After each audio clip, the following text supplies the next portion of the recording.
A lot of people wonder whether CET के अंदर guesswork करके can you get a 99.99 percentile. Now 99.99 percentile निकालने के लिए गेसवर्क करने की जरूरत नहीं है, या फिर सिर्फ गेसवर्क जो है वो 99.99 तक लेके नहीं जाएगा. But what you have to understand is that if you are someone who is at 145 and if you guess properly या फिर if you make some intelligent guesses, the chances of you getting into JBIMS become slightly higher. तो यहाँ पे अगर थोड़े से wits अपने use करके if you are able to guess the answers or eliminate some options so that the probability of you getting the answer right improves, तो बहुत ज़्यादा इसका बेनिफिट हो सकता है. Now I have divided this video into 3 parts. In the first part I am going to talk about whether you should be guessing answers or not when you are practicing.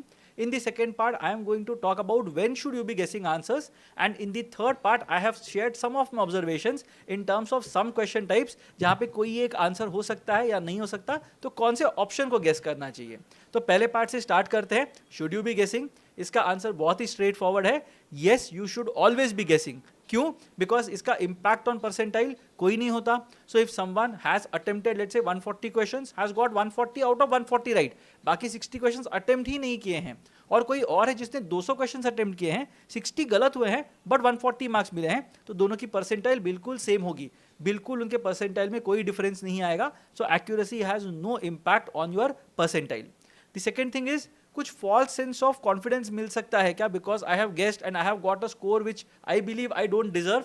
I completely disagree with this, because कभी ना कभी जाके तो guess work करना ही है, because CET के अंदर negative marking नहीं है. सो अगर नेगेटिव मार्किंग नहीं है तो you have to guess. So whatever question you are guessing, if you guess the same option, there is a chance of getting 20% of your guesses right probability wise, because 1 out of 5 answers is going to be the correct answer. तो अगर 50 question guess कर रहे हो, chances are very high that you are going to get 10 marks. अब क्या ये 10 marks मिलने से मेरा कॉन्फिडेंस जो है वो ज्यादा इन्फ्लेट हो जाएगा या फिर मैं ओवर कॉन्फिडेंट हो जाऊंगा? I don't agree with this particular thing. In fact जितने ज्यादा मार्क्स मुझे प्रैक्टिस में मिलेंगे उतना ही ज्यादा मेरा कॉन्फिडेंस बढ़ेगा when it comes to the actual test. उसके बाद एक बहुत इंपॉर्टेंट चीज आती है that if you have not practised a very important element of CET taking, तो एग्जाम के टाइम पे जाके सडनली एक नई चीज करने जाओगे तो there is a chance that you might collapse. तो ऐसे होता है कभी कभी that you have always thought that नहीं, you are going to play in a particular way, but जैसे ही फाइनल एग्जाम में चले जाते हो या फिर कोई एक फाइनल इवेंट में चले जाते हो, वहां पे suddenly you change your strategy, then it's going to be a big problem. Because होगा ये that you will not be in familiar territory and फिर कुछ नए प्रॉब्लम्स शुरू हो सकते हैं which you have not envisioned. So बहुत इंपॉर्टेंट है that you do it earlier. So यहाँ पे make sure that you are always guessing whenever you are practicing. Guess work करना is almost mandatory according to me. तो ये कब guess work करना चाहिए? क्या गेसेस तभी के तभी मार्क करने चाहिए whenever you are solving a question, और should you wait till the very end to be able to understand how many questions to guess and what all should be the guesses that you make? तो सबसे पहली चीज देखो, 2 categories में मैंने यहाँ पे एस्पिरेंट्स को डिवाइड किया है. The first category is those people जिनके पास बिल्कुल टाइम नहीं बचता टुवर्ड्स द एंड. होता यह है that towards the end you are at question 140, 150, 160, तो 30-40 क्वेश्चंस ऐसे होते हैं जिनको बिल्कुल भी मैं सॉल्व नहीं करने वाला हूं, व्हाटएवर हैपेंस, राइट. मेरे पास बिल्कुल टाइम नहीं है टू सॉल्व दैट. तो यहाँ पे if you are absolutely certain of not marking a particular question, so let's say for example एक सीरीज बेस्ड क्वेश्चन है, उसमें मुझे पता है कि मैं उसको शायद नहीं क्रैक कर पाऊंगा, या फिर एक अरेंजमेंट क्वेश्चन है जो बहुत ही ज्यादा कॉम्प्लिकेटेड लग रहा है, 12 लोग बैठे हुए हैं, सर्कुलर अरेंजमेंट है, इनवर्ड आउटवर्ड है, फैमिली डायनामिक भी है, यहाँ पे ब्लड रिलेशंस भी हैं. तो यहाँ पे आई एम ऑलमोस्ट 100% श्योर कि ये क्वेश्चन तो मैं सॉल्व नहीं करने वाला हूं unless I get random 10-15 minutes left eight the and, तब तक मैं सॉल्व नहीं करूंगा. और अगर बच जाते 10-15 मिनट और सिर्फ यही क्वेश्चन है तो मैं ढूंढ के निकाल सकता हूं इसको. So in that category I will suggest that you have to mark the answers then and there so that you don't end up putting random pressure on yourself towards the end, because anyway पता है कि मैं नहीं solve करने वाला हूँ ये particular set, तो फिर मुझे लास्ट तक बैठ के इसको फिर से एक बार देखने की क्या जरूरत है. द सेकेंड थिंग, अगर मैं समवॉट सर्टन हूं कि मैं अटेम्प्ट नहीं करने वाला हूं ये question, again let's say for example एक सीक्वेंशियल आउटपुट का क्वेश्चन है जिसमें लॉजिक तो समझ में आ गया है, but I don't think it's prudent to waste 2-2.5 minutes on every question for that particular set. तो मैं क्या करूंगा, I will randomly mark an option that point in time, but उसको मैं मार्क एंड रिव्यू करूंगा. तो I will mark an answer and उसको review के लिए साइड में रख दूंगा, so that I know that last में अगर मेरे पास टाइम बचता है I will go to these questions जहां पे मैंने रिव्यू करने के लिए उनको रखा हुआ है. So that again makes it much more conspicuous कि मुझे दिख जाएगा कि कौन सा क्वेश्चन मुझे सॉल्व करना चाहिए या एक बार फिर से मुझे ट्राई करना चाहिए अगर मेरे पास टाइम बचता है तो. एंड द थर्ड थिंग, कुछ बहुत ही की पार्ट अगर मिस हो रहा है या फिर मुझे समझ में नहीं आ रहा है, मैंने बिल्कुल भी उसको ट्राई नहीं किया, अटेम्प्ट नहीं किया है, मेरे लिए बहुत अनकंफर्टेबल सा क्वेश्चन टाइप रहा है historically, but I have not solve it at all, so what I will do is I will leave it blank, मैं अभी उसको सॉल्व नहीं करूंगा, I will keep it blank, I will come back to it at the end of this particular journey. Category 2, if you are someone who solves the test in rounds, तो पहले round के अंदर you try to cover as much ground as is possible and second round के अंदर you try to take on the slightly difficult questions. तो क्या करना चाहिए, एक बार जब फर्स्ट राउंड खत्म हो जाएगा उसके बाद आई will suggest that you kind of mark whatever questions you are not going to solve at all, तो फर्स्ट राउंड के बाद रैंडम मार्किंग कर लो. Now a lot depends on how much time you have left. You have to understand that अगर मेरे पास 30 minutes बचे हुए हैं तो practically I will be able to solve 30 to 40 questions, क्योंकि क्वेश्चंस थोड़े से डिफिकल्ट होने वाले हैं. 40 या 45 थोड़ा ओवर एग्जैजरेशन हो जाएगा मेरे लिए. So what I will want to believe is 30 minutes के अंदर 30 क्वेश्चंस मैं कर सकता हूं. बट अगर 70 क्वेश्चंस हैं जो अनअटेम्प्टेड हैं, I would like to attempt those 40 questions and get them out of my way and only keep those 30 questions that I am reasonably confident of being able to solve in the last 30 minutes. तो बाकी जो questions बचेंगे उसमें last 10 minute बचे होंगे, उसमें एक और राउंड ऑफ गेस वर्क करना है and you have to mark all the answers. And last में सिर्फ 5 क्वेश्चन रखो, तो 10 मिनट जब बचे होंगे तब मार्क करना शुरू करो. If you are marking 10, 15, 20 questions, keep 10 questions in your hand, because last के 10-12 मिनट के अंदर 10 क्वेश्चंस प्रैक्टिकली अटेम्प्ट कर सकते हो. So only those many questions should you keep in hand, बाकी सारे क्वेश्चंस को गेस कर लो. अब क्या गेस करना चाहिए, this is something which is kind of this thing that a lot of people are looking at, कि मुझे ऑप्शन बी गेस करना चाहिए या सी गेस करना चाहिए, ऑप्शन नन ऑफ दिस हो सकता है क्या, कैन नॉट बी डिटरमाइंड हो सकता है क्या. सो ये सारी चीज़ें डिस्कस करेंगे अभी यहाँ पे. तो सबसे पहले you have to eliminate obvious answers. Now one thing that I am going to tell you here is CET के अंदर जो क्वेश्चंस बनते हैं, right, the paper setters who make these questions, generally what happens in this particular context is that जो original question होता है, तो कभी कभी एसएससी सीजीएल के क्वेश्चंस होते हैं, कभी कभी बैंकिंग एग्जाम्स के होते हैं, कभी कभी कैट के क्वेश्चंस भी हो सकते हैं पुराने वाले. तो वहां पे अगर क्वेश्चन ऐसा है जिसमें ओरिजिनली 4 ही ऑप्शंस थे, तो फिफ्थ ऑप्शन जो होता है वो मैन्युफैक्चर्ड ऑप्शन होता है, जहां पे नन ऑफ दीज या कैन नॉट बी डिटरमाइंड ऐसे एक टोकन ऑप्शन डाला जाएगा. Chances are very low that this is going to be your answer, purely because जो सोर्स मटेरियल था उसमें 4 ही ऑप्शंस थे. So your answer has to be among the top 4 options that are there. So none of these या can not be determined generally मेरा answer नहीं होने वाला. बहुत ही रेयर सिचुएशंस में अगर मुझे एक प्रॉपर आंसर मिल रहा है सॉल्व करने के बाद and that is going coming across as और that is none of these या can not be determined, then definitely I'll mark that as the answer, but otherwise I'm not going to mark these two as my guesses. Don't go for extreme options. Now this is very true in terms of verbal reasoning and reading comprehension based questions. यहाँ पे क्या होता है कि बहुत ही extreme option है, this is not possible, this cannot happen, there was a complete ban, there should be a complete ban on something. ये सब आंसर्स कभी भी नहीं होंगे, एक्सट्रीम ऑप्शंस कभी भी राइट नहीं होंगे.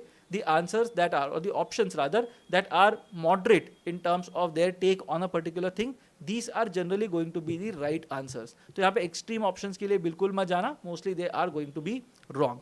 अगर कोई भी आइडिया नहीं है, मुझे कुछ पता नहीं है कोई क्वेश्चन के बारे में, stick to the same random option throughout. अब मैं कभी कभी बी मार्क करता हूँ, सारे बी मार्क कर देता हूँ, कभी कभी मैं सारे सी मार्क कर देता हूँ, कभी कभी मैं एक सेक्शन के अंदर सारे सी मार्क करूंगा, दूसरे सेक्शन में सारे बी मार्क कर दूंगा.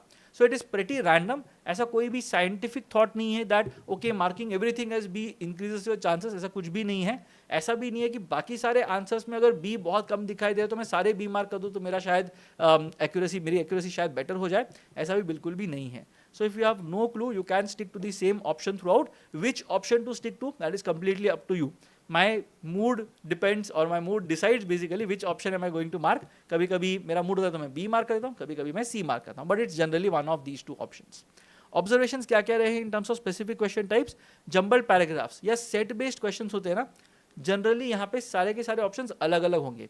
इसका मतलब यह है कि अगर एक क्वेश्चन का आंसर बी है, सेकंड का आंसर ए है, थर्ड का आंसर डी है, फोर्थ का आंसर सी है, chances are very high that fifth question का आंसर ई होगा. ऐसा जरूरी नहीं है कि होगा, बट जंबल पैराग्राफ्स के अंदर सारे ऑप्शंस अलग होंगे, ऐसा हो सकता है.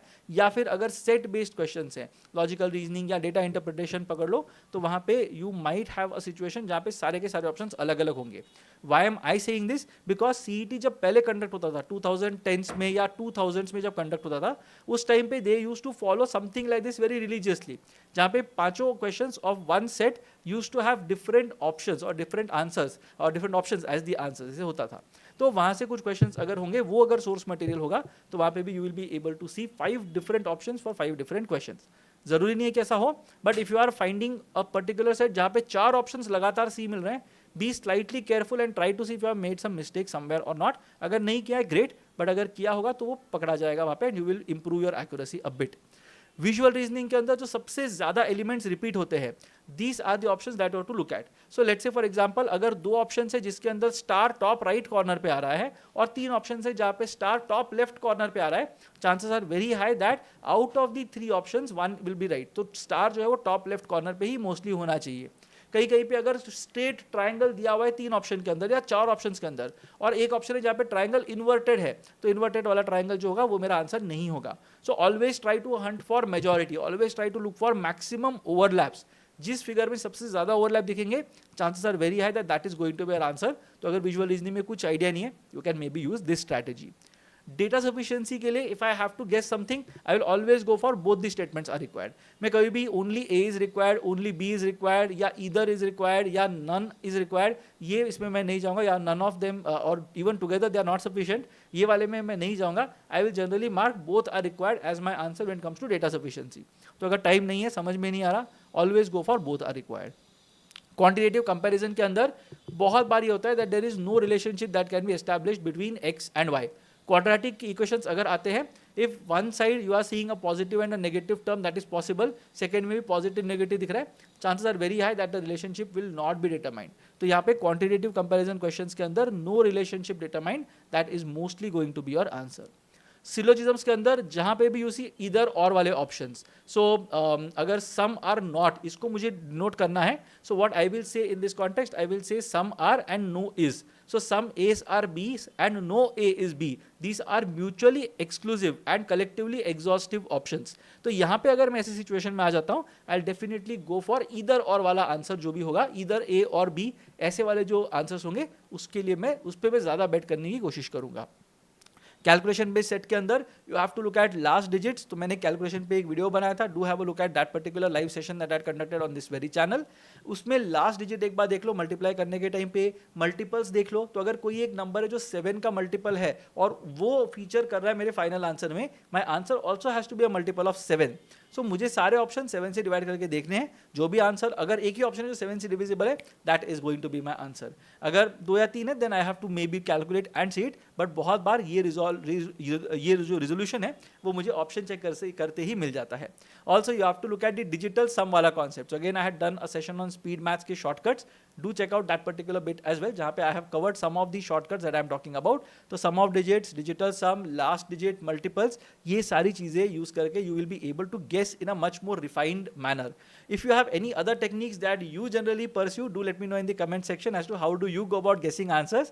And if any of these is something that you need more explanation on, do let me know again in the comment section and I'll help you with your query. I'll see you again in the next video. Till then, keep preparing.